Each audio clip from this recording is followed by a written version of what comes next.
ಯಾವ ಕಾಂಗ್ರೆಸ್ ಉದ್ದಟತನದಲ್ಲಿ ಈ ರಾಜ್ಯದಲ್ಲಿ ಇನ್ನೂ 10 ವರ್ಷ ಇರ್ತೀನಿ ಅಂತ ಹೇಳಿದ್ದಾರೆ ಉಪಮುಖ್ಯಮಂತ್ರಿಗಳು. 10 ವರ್ಷ ಅಲ್ಲ, ಇನ್ನು 10 ತಿಂಗಳು ಮುಂದುವರಿರಿ, ನೋಡೋಣಂತೆ. 10 ವರ್ಷ ಆಮೇಲೆ ನೋಡೋಣಂತೆ. ನಿಮ್ಮ ಪಾಪದ ಕೂಡ ತುಂಬಿದೆ, ನಿಮ್ಮ ಪಾಪದ ಕೂಡ ತುಂಬಿದೆ. ಟವಲ್ ಹಾಸ್ಕೊಂಡು ಬಹಳ ಜನ ನಿಂತಿದ್ದಾರೆ ಕ್ಯೂನಲ್ಲಿ ಕಾಂಗ್ರೆಸ್ನಲ್ಲಿ ಇವತ್ತು. ಒಂದು ಕಡೆ ಪಾಪ ಏನು ನೆನ್ನೆ ಸಿದ್ದರಾಮಯ್ಯನವರ ಪರವಾಗಿ ವಿಜೇಂದ್ರ ಅವ್ರನ್ನ ಬಾಯಿಗೆ ಬಂದು ಏಕವಚನದಲ್ಲಿ ಬೈಕೊಂಡು, ಅಲ್ಲಿಗೆ ನಿಮ್ಮ ಹತಾಶೆ ಏನು ಅನ್ನೋದನ್ನ ಗೊತ್ತಾಗ್ತದೆ ನಮಗೆ. ಯಡಿಯೂರಪ್ಪ ನಮ್ಮ ಸಿದ್ದರಾಮಯ್ಯನವರ ಪರವಾಗಿ ಏನು ಬಂದ್ರಿ ನೆನ್ನೆ, ಆ ದಾಖಲೆಗಳು ಸಾರ್ವಜನಿಕವಾಗಿ ಕೊಟ್ಟಿರೋರೆ ನೀವಲ್ವೇ. ಸಿದ್ದರಾಮಯ್ಯನವ್ರನ್ನ ಎಷ್ಟು ಬೇಗ ಇಳಿಸ್ತೀನಿ ಅಂತ ಹೇಳಿ ಎಲ್ಲ ರೀತಿ ದಾಖಲೆಗಳನ್ನ ಯಾರ್ಯಾರ ಕೈಲಿ ಕೊಟ್ಟು ಎಲ್ಲೆಲ್ಲಿ ಏನೇನು ಮಾಡಿಸ್ಬೇಕು ಎಲ್ಲ ರೆಡಿ ಮಾಡಿಸ್ಕೊಂಡು, ಅಯ್ಯೋ ನಾನು ಸಿದ್ದರಾಮಯ್ಯನವ್ರ ಪರ, ಸಿದ್ದರಾಮಯ್ಯನವ್ರನ್ನ ಮುಟ್ಟಾಕ್ಬಿಡಲ್ಲ. ಈ ಡ್ರಾಮಾ ಎಲ್ಲ ಯಾಕಪ್ಪ, ಇನ್ನೂ ಏನೇನು ನಾಟಕ ಆಡಬೇಕು ಅಂತ ಇದ್ದೀರಿ? ಅದರಿಂದ ನಾನು ನಿಮ್ಮ ಎಲ್ಲ ಪ್ರಶ್ನೆಗಳಿಗೆ ನಮ್ಮ ನಾಯಕರುಗಳಲ್ಲಿ ಏನು ಕೂತಿದ್ದಾರೆ ವೇದಿಕೆ ಮೇಲೆ, ನಮ್ಮೆಲ್ಲರಲ್ಲಿ ನೈತಿಕತೆ ಇಟ್ಟುಕೊಂಡಿದ್ದೇವೆ. ನೀವು 100 ಕ್ವಶನ್ ಅಲ್ಲ 200 ಪ್ರಶ್ನೆ ಮಾಡಿ ನಮ್ಮ ಮೇಲೆ ಉತ್ತರ ಕೊಡಲಿಕ್ಕೆ ತಯಾರಾಗಿದ್ದೇವೆ. ಅಬ್ರಾಹಿಂ ಅವರು, ಇಲ್ಲಿ ಪ್ರಹ್ಲಾದ್ ಜೋಶಿ ಅವರು ಹೇಳ್ತಾ ಇದ್ದಾರೆ, ಅಬ್ರಾಹಿಂ ಅವರು ಹೇಳಿದ್ರಲ್ಲ 10 ಪ್ರಶ್ನೆ ಏನಿಟ್ಟಿದ್ದಾರೆ ಅದಕ್ಕೆ ಉತ್ತರ ಕೊಟ್ಟರು ಸಾಕು ಅನ್ನೋದನ್ನು ಪ್ರಹ್ಲಾದ್ ಜೋಶಿ ಅವರು ಇಲ್ಲಿ ನೆನಪಿಸ್ಕೋತಾ ಇದ್ದಾರೆ. ಅದರಿಂದ ನಾವು ಮುಂದಿನ ಏನು ಪಾಪ ಅವರು ಇವತ್ತು ರಾಮನಗರ, ನಾಳೆ ಚನ್ನಪಟ್ಟಣ, ಮದ್ದೂರು ಅವ್ರದ್ದು ನಡೀತಾ ಇದೆ. ಎಲ್ಲ ಕಡೆ ನಮ್ಮ 2 ಪಕ್ಷಗಳ ಕಾರ್ಯಕರ್ತರು ಯಾವ ಉತ್ಸಾಹದಲ್ಲಿದ್ದಾರೆ. ಈ ಸರ್ಕಾರ ತೆಗಿಲೇಬೇಕು, ಬರೀ ಯಾರು ನಮ್ಮ ಸಿದ್ದರಾಮಯ್ಯನವರು ಹೋಗಬೇಕು ಅನ್ನೋದಲ್ಲ, ಈ ಕಾಂಗ್ರೆಸ್ಸೇ ಈ ರಾಜ್ಯದಿಂದ ತೊಲಗಬೇಕು. ಈ ರಾಜ್ಯದಲ್ಲಿ ನಾವು ನಿಮ್ಮ ಗ್ಯಾರಂಟಿ ಕಾರ್ಯಕ್ರಮಕ್ಕೆ ವಿರೋಧಿಗಳಲ್ಲ. ಆ ಗ್ಯಾರಂಟಿ ಕಾರ್ಯಕ್ರಮದ ಹೆಸರಿನಲ್ಲಿ ರಾಜ್ಯದಲ್ಲಿ ಏನೇನು ಮಾಡಿದ್ದೀರಿ, ಇವತ್ತು ನಿಮ್ಮ ಯಾವ್ಯಾವುದಕ್ಕೆ ಬೆಲೆ ಹೆಚ್ಚಿಗೆ ಮಾಡಿದ್ದೀರಿ, ಜನರ ಬದುಕೇನಾಗಿದೆ ಹೋಗ್ಲಿ. ಗ್ಯಾರಂಟಿ ಕಾರ್ಯಕ್ರಮದಲ್ಲಿ ಗೃಹಲಕ್ಷ್ಮಿ 3 ತಿಂಗಳಾಯ್ತು ಇನ್ನೂ ದುಡ್ಡು ಬಂದಿಲ್ಲ ಅಂತಾರೀಗ. ರೈತರು ಕಷ್ಟಪಟ್ಟು ಹಾಲು ಉತ್ಪಾದನೆ ಮಾಡ್ತಾರೆ, 1 ವರ್ಷ ಆಯ್ತು ಇನ್ನೂ ಸಾವಿರಾರು ಕೋಟಿ ದುಡ್ಡು ಕೊಟ್ಟಿಲ್ಲ ಅಂತ ಹೇಳ್ತಾರೆ. ಇದು ನಿಮ್ಮ ಆಡಳಿತ. ಇಂಥ ಒಂದು ಆಡಳಿತವನ್ನ ನಾಡಿನ ಜನತೆ ಬೆಂಬಲಿಸಬೇಕಾ? ಇವತ್ತು ಆ ಹಿನ್ನೆಲೆಯಲ್ಲಿ ವಿಜೇಂದ್ರ ಅವರ ನಾಯಕತ್ವದಲ್ಲಿ ಇವತ್ತು ಬಿಜೆಪಿಯ ಮತ್ತು ಜೆಡಿಎಸ್ನ ನಾಯಕರುಗಳು, ನಮ್ಮ ನಿಖಿಲ್ ಕುಮಾರಸ್ವಾಮಿ ಅವರು ಸಹ ಇವತ್ತು ವಿಜೇಂದ್ರ ಅವರ ಜೊತೆ ಕೈ ಜೋಡಿಸಿ, ನಮ್ಮಲ್ಲಿ ಯಾವುದೇ ಕಾರಣಕ್ಕೂ ಸಣ್ಣ ಪುಟ್ಟ ಗೊಂದಲಗಳು ಬರಬಹುದು, ಆದರೆ ಒಂದು ಮಾತನ್ನ ಹೇಳ್ತೇನೆ, ಇವತ್ತು ಕೆಂಪಮ್ಮನ ದೇವಸ್ಥಾನದ ಮುಂಭಾಗದಿಂದ ಈ ರಾಜ್ಯದಲ್ಲಿ ಬಿಜೆಪಿ ಜೆಡಿಎಸ್ ಪಕ್ಷವನ್ನ ಯಾವುದೇ ರೀತಿಯ ಬಿರುಕನ್ನ ಯಾರೂ ತರಲಿಕ್ಕೆ ಈ ರಾಜ್ಯದಲ್ಲಿ ಇನ್ನ ಸಾಧ್ಯ ಇಲ್ಲ. ಇವತ್ತು ಬಿಜೆಪಿಯ ಜೊತೆ ಸಂಬಂಧ ಪಾಪ ಹೇಳಿದ್ದಾರೆ ನಮ್ಮ ಸಿ.ಡಿ. ಶಿವು ಅವರು, ನಿನ್ನೆ ಹೇಳಿದ್ದಾರೆ. ಅವ್ರು ಹೇಳಿರ್ತಕ್ಕಂಥದ್ದು, ಕಾಂಗ್ರೆಸ್ ಪಕ್ಷವನ್ನ ಎದುರಿಸಲಿಕ್ಕೆ ಜೆಡಿಎಸ್ಗೆ ಏಕಾಂಗಿಯಾಗಿ ಸಾಧ್ಯ ಆಗದೆ ಬಿಜೆಪಿ ಜೊತೆ ಕೈ ಜೋಡಿಸಿದ್ದಾರೆ ಅಂತೇಳಿ ಸೇಡಿದ್ದೇ. ಅದಕ್ಕೋಸ್ಕರ ನಿಮ್ಮ ಅಕ್ರಮಗಳನ್ನು ಬಯಲಿಡಬೇಕಾದ್ರೆ, ಈ ರಾಜ್ಯದಿಂದ ಕಾಂಗ್ರೆಸ್ನ ಕಿತ್ತೊಗಿಬೇಕಾದ್ರೆ ಬಿಜೆಪಿ ಜೆಡಿಎಸ್ ಅಣ್ಣ ತಮ್ಮಂದ್ರ ತರ ನಾವು ಮುಂದಿನ ದಿನಗಳು ಹೆಜ್ಜೆ ನೀಡಬೇಕಾಗಿದೆ. ನಮ್ಮ ವೈಯಕ್ತಿಕವಾದಂತಹ ಸ್ವಾರ್ಥಕ್ಕಲ್ಲ, ಈ ನಾಡಿನ ಜನತೆಯ ಕಲ್ಯಾಣಕ್ಕೆ. ಕೇಂದ್ರ ಸರ್ಕಾರದ ಬಗ್ಗೆ ನೀವೇನು ಚರ್ಚೆ ಮಾಡ್ತೀರಿ? ಇಲ್ಲಿದ್ದೇವೆ ನಾವು 5 ಜನ ಮಂತ್ರಿಗಳು, 4 ಜನ ಮಂತ್ರಿಗಳು. ಒಂದು ರಾತ್ರಿಯನ್ನು ಎಲ್ಲ ಬಗೆಹರಿಸಲಿಕ್ಕೆ ಆಗೋದಿಲ್ಲ. ಪಾಪ ನೆನ್ನೆ ಹೇಳಿದ್ದಾರೆ ಭಾಷಣದಲ್ಲಿ, ಕುಮಾರಸ್ವಾಮಿ ನನ್ನ ಗೆಲ್ಲಿಸ್ಬಿಟ್ರೆ ಮೇಕೆದಾಟನ್ನ ಒಂದು ರಾತ್ರಿನಲ್ಲಿ 24 ಗಂಟೆಯಲ್ಲಿ ತಂದುಬಿಡ್ತೀನಿ ಅಂತ ಹೇಳಿದ್ದ. ಎಲ್ಲಪ್ಪ ಅಂತಾರೆ. ಯಾರಾದ್ರೂ ಹುಚ್ಚರು ಹೇಳಬೇಕು ಅದನ್ನ. 24 ಗಂಟೆಯಲ್ಲಿ ನಾನು ಮೇಕೆದಾಟು ತರ್ತೀನಿ ಅಂತ ಭಾಷಣ ಮಾಡಿರೋದನ್ನ ಎಲ್ಲಾದ್ರೂ ಒಂದು ಕಡೆ ತೋರಿಸಿ, ನೀವು ತಲೆಬಾಗ್ತೀನಿ ನಾನು. ಇವತ್ತು ಕಾಂಗ್ರೆಸ್ನ ನಾಯಕರಿಗೆ ಕೇಳಲಿಕ್ಕೆ ಬಯಸ್ತೇನೆ, ನಿಮ್ಮ ಯೋಗ್ಯತೆಗೆ ದೆಹಲಿನಲ್ಲಿ ಡಿಎಂಕೆ ನಾಯಕರ ಜೊತೆನಲ್ಲಿ ಚಪ್ಪಾಳೆ ಹೊಡ್ಕೊಂಡು ಗೌರವಾನ್ವಿತ ಪ್ರಧಾನಮಂತ್ರಿಗಳಿಗೆ ಭಾಷಣ ಮಾಡಲಿಕ್ಕೆ ಅವಕಾಶ ಕೊಡದೆ ಯಾವ ರೀತಿ ನಡ್ಕೊಂಡಿದ್ದೀರಿ ಮೊದಲನೇ ಬಾರಿಗೆ ಈ ದೇಶದಲ್ಲಿ ನೋಡ್ತಾ ಇದ್ದೇವೆ ನಾವು. ಮೊದಲು ನಿಮಗೆ ಯೋಗ್ಯತೆ ಇದ್ರೆ, ನಿಮಗೆ ತಾಕತ್ತಿದ್ರೆ ತಮಿಳುನಾಡಿಗೆ ಹೋಗಿ ನಿಮ್ಮ ಪಾರ್ಟ್ನರ್ಸ್ ಏನಿದ್ದಾರೆ ತಮಿಳುನಾಡಿನಲ್ಲಿ ಡಿಎಂಕೆ ಅವರು, ಅವ್ರ ಜೊತೆ ಮೊದಲು ಚರ್ಚೆ ಮಾಡಿ. ಇದು ಯಾಕೆ ಈ ಚೀಟಿ ತೆಗಿತಾ ಇದ್ದೀನಿ ಅಂದ್ರೆ, ಕರ್ನಾಟಕ ರಾಜ್ಯದಲ್ಲಿ ಜುಲೈ ತಿಂಗಳಿನಲ್ಲಿ ನಾವು 34 TMC ನೀರು ಬಿಡಬೇಕಾಗಿತ್ತು. ಈಗಾಗಲೇ 50 TMC ಮೇಲೆ ನೀರು ಹರಿದೋಯ್ತು ಒಂದು ತಿಂಗಳಿಗೆ.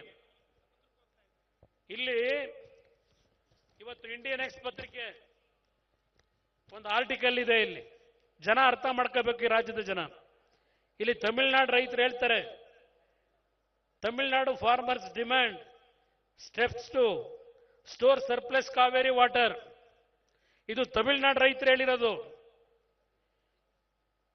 ತಮಿಳುನಾಡು ರೈತರು ಹೇಳಿರೋದು. ನಿಮಗೆ ಯೋಗ್ಯತೆ ಇದ್ರೆ ಮೊದಲು ಹೋಗಿ ಕೂರಿ ಅಲ್ಲಿ ಸ್ಟಾಲಿನ್ ಜೊತೆಲಿ ಚರ್ಚೆ ಮಾಡಿ. ಇವತ್ತು ಸಮುದ್ರಕ್ಕೆ ನೀರೇನು ಹರಿದು ಹೋಗ್ತಾ ಇದೆ. ನಮ್ಮ ಮೆಟ್ಟೂರಿನ ಜಲಾಶಯ ಕೇವಲ ಒಂದೇ ವಾರದಲ್ಲಿ ಫುಲ್ ಆಗಿದೆ. ಈಗ ನೀರು ಹರಿದು ಹೋಗ್ತಾ ಇದೆ ಸಮುದ್ರಕ್ಕೀಗ.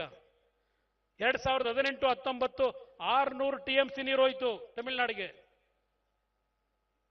ನಮಗೂ ಸ್ವಲ್ಪ ಶಕ್ತಿ ಜನ ಕೊಟ್ಟಿದ್ದಾರೆ ಈ ರಾಜ್ಯದಲ್ಲಿ ಬಾರಿ, ಜೆಡಿಎಸ್ ಮತ್ತು ಬಿಜೆಪಿ ಪಕ್ಷಗಳಿಗೆ. ನರೇಂದ್ರ ಮೋದಿ ಅವರನ್ನ ಈ ಬಾರಿ ಮನವೊಲಿಸ್ತೀವಿ ಕಾನೂನುಬದ್ಧವಾಗಿ. ತಮಿಳುನಾಡಿಗೆ ಅನ್ಯಾಯ ಮಾಡಬೇಕು ಅಂತ ಅಲ್ಲ. ತಮಿಳುನಾಡಿನ ಮುಖ್ಯಮಂತ್ರಿಗೂ ಹೇಳಲಿಕ್ಕೆ ಬಯಸ್ತೇನೆ, ಅಣ್ಣ ತಮ್ಮಂದ್ರ ತರ ನಾವು ಬದುಕಬೇಕಾಗಿದೆ. ಈ ಒಂದು ಭಾರತದ ಒಕ್ಕೂಟದ ವ್ಯವಸ್ಥೆಯಲ್ಲಿ ಎಷ್ಟು ದಿನ ಕರ್ನಾಟಕ ನಾಡಿನ ಜನತೆ ನಿಮ್ಮ ದಬ್ಬಾಳಿಕೆಗೆ ನೋವನ್ನು ಅನುಭವಿಸಬೇಕು?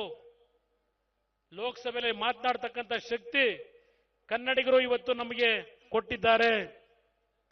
ಇವತ್ತು ಕರ್ನಾಟಕಕ್ಕೆ ಆಗಿರತಕ್ಕಂಥ ನ್ಯಾಯಬದ್ಧವಾದಂಥ ನೀರನ್ನು ಪಡೆಯತಕ್ಕಂಥದ್ದಕ್ಕೆ ಬಸವರಾಜ ಬೊಮ್ಮಾಯಿ ಅವರು ಮುಖ್ಯಮಂತ್ರಿಗಳ ಕೆಲಸ ಮಾಡಿದ್ದಾರೆ, ನೀರಾವರಿ ಮಂತ್ರಿಗಳ ಕೆಲಸ ಮಾಡಿದ್ದಾರೆ. ನಾವೆಲ್ಲರೂ ಜೊತೆಗೂಡಿ ಇವತ್ತು ಸಮಸ್ಯೆಯನ್ನು ಯಾವ ರೀತಿ ಬಗೆಹರಿಸಬೇಕು, ಬಗೆಹರಿಸಲಿಕ್ಕೆ ಪ್ರಾಮಾಣಿಕವಾಗಿ ದುಡಿಮೆ ಮಾಡ್ತೀವಿ. 125 ವರ್ಷದ ಸಮಸ್ಯೆ ಒಂದು ರಾತ್ರಿಯಲ್ಲಿ ಮಾಡ್ಲಿಕ್ಕೆ ಆಗೋದಿಲ್ಲ. ಈ ಬಾರಿ ಯಾವೊಂದು KRS ಜಲಾಶಯ ತುಂಬಿತು, KRS ಒಂದೇ ಅಲ್ಲ, ಪ್ರಥಮ ಬಾರಿಗೆ ಲಿಂಗನ ಬಗ್ಗೆ ಎಷ್ಟು ವರ್ಷಗಳಾಗಿತ್ತು ಲಿಂಗನ ಬಗ್ಗೆ ತುಂಬಿ. ಇವತ್ತು ಈ ನೀರು ತುಂಬಲಿಕ್ಕೆ ಕಾರಣ ಏನೋ ಹೇಳಿದ್ದಾರಲ್ಲ ಸಿದ್ದರಾಮಯ್ಯನವರು, ಕಾಲ್ಗುಣದ ಬಗ್ಗೆ. ನಿಮ್ ಕಾಲ್ಗುಣಕ್ಕೆ ಇವತ್ತು ಮಳೆ ಬರಲಿಲ್ಲ. ಇದು ಇಲ್ಲಿ ನಮ್ಮನ್ನು ಗೆಲ್ಲಿಸಿದ್ದಾರಲ್ಲ ಈ ನಾಡಿನ ಜನ, ನರೇಂದ್ರ ಮೋದಿ ಅವರು ಇವತ್ತೇನು ನಮ್ಮನ್ನು ಗುರುತಿಸಿದ್ದಾರೆ, ಕನ್ನಡ ನಾಡಿನ ಜನತೆಯನ್ನು, ನಮ್ಮ ಲೋಕಸಭಾ ಸದಸ್ಯರನ್ನ. ಆ ತಾಯಿ ಚಾಮುಂಡೇಶ್ವರಿ ನಮಗೆ ಸಂಕಷ್ಟ ಬರದೇ ಇರಲಿ, ಇವತ್ತು ಜಲಾಶಯಗಳು ತುಂಬಬೇಕು ಅಂತೇಳಿ ತಾಯಿ ತುಂಬಿಸಿರ್ತಕ್ಕಂಥದ್ದು. ನಿಮ್ಮ ಕಾಲಗಳ ಕಾಲ ತುಂಬಿಸಿರೋದು. ಈ ನಾಡಿನ ಜನ ನಮ್ಮನ್ನು ಗೆಲ್ಲಿಸಿದ್ದಾರಲ್ಲ, ಈಗ ನಮ್ಮ ಕುಮಾರನಿಗೆ ಏನೂ ಸಮಸ್ಯೆ ಆಗಬಾರದು. ಈ ಒಂದು ಇದರಲ್ಲೇ ತಾಯಿ ಆಶೀರ್ವಾದ ನಮಗೆ ದೊರಕಿರ್ತಕ್ಕಂಥದ್ದು. ನಮ್ಮ ಜನ ಇವತ್ತು ನೆಮ್ಮದಿಯಾಗಿದ್ದಾರೆ. ಈಗ ನಿಮ್ಮ ಕಾಲದಲ್ಲಿ ಬರಗಾಲದಲ್ಲಿ 2 ಬೆಳೆ ತೆಗಿಯಕ್ಕಾಗಲೇ ಇಲ್ಲ ಅವರು. ಇವತ್ತು ಬಿತ್ತನೆಯ ದಿನ ನಾನು ಈ ಒಂದು ನಮ್ಮ ಮಾಧ್ಯಮದ ಸ್ನೇಹಿತರಿಗೆ ಹೇಳ್ತೇನೆ, ಇಲ್ಲಿ GT ದೇವೇಗೌಡರು ಕೂತಿದ್ದಾರೆ, ಇಲ್ಲಿ ನಮ್ಮ ನಾಯಕರುಗಳೆಲ್ಲ ಕೂತು ಚರ್ಚೆ ಮಾಡಿದಾಗ ಬಿತ್ತನೆ ಆಗ್ತಕ್ಕಂಥ ಸಂದರ್ಭ ಒಟ್ಲು ಬಿಡ್ತಾರೆ. ನಮ್ಮ ಭಾಗದಲ್ಲಿ ಮಂಡ್ಯದಲ್ಲಿ ಸಡನ್ ಆಗಿ ಯಾತಕ್ಕೆ ಈ ತರ ಸಮಯ ಫಿಕ್ಸ್ ಮಾಡಿದ್ದೀರಿ, ಮುಂದಕ್ಕೆ ಹಾಕಬೇಕು ಅಂತಕ್ಕಂಥದ್ದು ಅವರ ಒಂದು ಭಾವನೆಗಳಿತ್ತು. ಅದರ ಮೇಲೆ ನಾವು ಚರ್ಚೆ ಮಾಡಿದ್ದೇವೆ ಹೊರತು ಇದು ಮುಂದುವರೆದ ತಕ್ಷಣ ಇವ್ರಿಗೆ ಅದೇ ಅನುಕೂಲ ಕಾಂಗ್ರೆಸ್ನವರಿಗೆ. ವಿಷಯ ಡೈವರ್ಟ್ ಮಾಡಿ ಬೇರೆ ಇನ್ಯಾವುದಾದ್ರೂ ವಿಷಯ ಕೊಟ್ಟೋದ್ರೆ ನಾವು ಬಚಾವಾಗ್ಬೋದು ಅನ್ನೋದು ಕಾಂಗ್ರೆಸ್ನವರ ಅವ್ರಿಗೆಲ್ದಿರ್ತಕ್ಕಂಥದ್ದು. ಅದು ಇವತ್ತು ನಮ್ಮ ಕೊನೆಗೆ 2 ಪಕ್ಷಗಳ ಮುಖಂಡರುಗಳು ಒಂದು ಚರ್ಚೆ ಮಾಡಿ, ಇಲ್ಲ ಏನು ನಿಗದಿ ಆಗಿದೀವಿ ಅದು ಮುಂದುವರಿಬೇಕು ಅಂತಕ್ಕಂಥದ್ದು ಒಟ್ಟಾರೆಯಾಗಿ ತೀರ್ಮಾನ ಮಾಡಿದ್ದೇವೆ ಹೊರತು ಯಾವುದೇ ರೀತಿ ಒತ್ತಡಗಳ ಮೇಲೆ ಇದಾಗಿಲ್ಲ. ಪ್ರಹ್ಲಾದ್ ಜೋಶಿ ಅವರಿದ್ದಾರೆ, ಇಲ್ಲಿ ನಮ್ಮ ರಾಧಾಮೋಹನ್ ಅಗರ್ವಾಲ್ ಅವರು ಇದ್ದಾರೆ. ಮುಕ್ತವಾಗಿ ಚರ್ಚೆ ಮಾಡಿದ್ದೇವೆ. ಇಲ್ಲಿ ಯಾವುದೇ ರೀತಿಯಲ್ಲಿ ವಿಜೇಂದ್ರ ಅವರು ಇಲ್ಲಿದ್ದಾರೆ. ಮುಕ್ತವಾಗಿ ಚರ್ಚೆ ಮಾಡಿ ಈ ಕಾರ್ಯಕ್ರಮವನ್ನ ಸಿದ್ಧತೆಗಳೇನಾಗಿತ್ತು ಮತ್ತೆ ಅದು ಮುಂದಕ್ಕೆ ಹೋದ್ರೆ ಈ ಕಾಂಗ್ರೆಸ್ ನಾಯಕರುಗಳು ಅದನ್ನೇ ಇಟ್ಟುಕೊಂಡು ಎಲ್ಲೆಲ್ಲಿ ದಾಖಲೆಗಳನ್ನು ತಿರುಚಿ ಜನಗಳ ಮನಸ್ಸನ್ನು ಬೇರೆ ಕಡೆಗೆ ಎಲ್ಲಿ ತೆಗೆದುಕೊಂಡು ಹೋಗ್ತಾರೋ ಅಂತಕ್ಕಂಥ ದೃಷ್ಟಿ ಒಂದು ಕಡೆ. ಇದರ ಹಿನ್ನೆಲೆಯಲ್ಲಿ ಈ ಕಾರ್ಯಕ್ರಮವನ್ನು ಮುಂದುವರಿಸಬೇಕು ಅಂತ ಹೇಳಿ ಕೇವಲ ಒಂದೇ ದಿನದಲ್ಲಿ ಬಿಜೆಪಿ ಮತ್ತು ನಮ್ಮ ಜೆಡಿಎಸ್ನ ಕಾರ್ಯಕರ್ತರು ಒಟ್ಟಾಗಿ ಇವತ್ತು ಒಂದು ಐತಿಹಾಸಿಕವಾದಂಥ ಪಾದಯಾತ್ರೆಯನ್ನು ಏನು ಪ್ರಾರಂಭ ಮಾಡಿದ್ದೀರಿ. ನಿಮ್ಮೆಲ್ಲರಿಗೆ ಎಲ್ಲ ಪಕ್ಷದ ಮುಖಂಡರುಗಳ ಮುಖಾಂತರ ಅವರೆಲ್ಲರ ಪರವಾಗಿ ನಿಮಗೆ ನಮ್ಮ ಧನ್ಯವಾದ. ಯಾಕೆಂದ್ರೆ ನಿಮ್ಮಲ್ಲಿರೋ ಪ್ರೋತ್ಸಾಹ ಇವತ್ತು ಈಗೇನೊಂದು ಉತ್ಸಾಹವನ್ನು ತುಂಬ್ಕೊಂಡು ಬಂದಿದ್ದೀರಿ. ಇದು ಮೈಸೂರನ್ನ ಮುಟ್ಟೋವರೆಗೆ, ಮೈಸೂರನ್ನ ತಲುಪೋದ್ರೊಳಗೆ ಈ ಸರ್ಕಾರದ ಕರ್ಮಕಾಂಡಗಳು ಜನತೆಗೆ ತಲುಪ್ತಕ್ಕಂಥದ್ದಷ್ಟೇ ಅಲ್ಲ, ಈ ಸರ್ಕಾರದ ವಿಕೆಟ್ಗಳು ಕ್ಯಾಪ್ಟನ್ನಿಂದಲೇ ಪ್ರಾರಂಭ ಆಗಬೇಕು ಉದುರೋದಕ್ಕೆ. ಆ ನಿಟ್ಟಿನಲ್ಲಿ ನಿಮ್ಮ ಈ ಪಾದಯಾತ್ರೆಯ ಶಕ್ತಿ ಈ ಕರ್ನಾಟಕ ರಾಜ್ಯದಲ್ಲಿ ಜನಪರವಾದಂಥ ಸರ್ಕಾರವನ್ನ ಮುಂದಿನ ದಿನಗಳಲ್ಲಿ ನಾವು ತರಲಿಕ್ಕೆ ಒಂದು ಒಗ್ಗಟ್ಟು, ಒಂದು ತಾಯಿಯ ಮಕ್ಕಳ ತರ ಎರಡು ಪಕ್ಷಗಳು ನಮ್ಮ ಹೋರಾಟವನ್ನ ಮುಂದುವರಿಸಬೇಕು ಅಂತಕ್ಕಂಥದ್ದು ನಾವೇನು ಪಣ ತೊಟ್ಟಿದ್ದೇವೆ. ಆ ತಾಯಿ ಚಾಮುಂಡೇಶ್ವರಿಯ ಆಶೀರ್ವಾದದಿಂದ ಈ ಕಾರ್ಯಕ್ರಮ ಇವತ್ತು ನಿಮ್ಮಗಳ ಒಂದು ಶ್ರಮ, ಈ ನಾಡಿನ ಜನತೆಯ ಒಂದು ಕಲ್ಯಾಣಕ್ಕೆ ಈ ಪಾದಯಾತ್ರೆಯನ್ನು ಯಶಸ್ಸುಗೊಳಿಸ್ತಕ್ಕಂಥದ್ದಕ್ಕೆ ನಾಡಿನ ಹಲವಾರು ಭಾಗದಿಂದ ಕಾರ್ಯಕರ್ತರುಗಳು ಸಹ ಇವತ್ತು ಮುಂದಿನ 8-9 ದಿನಗಳ ಕಾಲ ಈ ಕಾರ್ಯಕ್ರಮದಲ್ಲಿ ಭಾಗವಹಿಸಲಿಕ್ಕೆ ಏನು ಬಂದಿದ್ದೀರಿ, ನಿಮ್ಮೆಲ್ಲರಿಗೆ ಆ ತಾಯಿ ಶಕ್ತಿಯನ್ನ ಕೊಡಲಿ ಅಂತಕ್ಕಂಥ ಪ್ರಾರ್ಥನೆಯನ್ನ ಸಲ್ಲಿಸಿ ನಿಮಗೆ ವಂದಿಸಿ 2 ಮಾತನ್ನು ಮುಗಿಸ್ತೇನೆ. ಜೈ ಜೈ ಕರ್ನಾಟಕ ಮಾತು.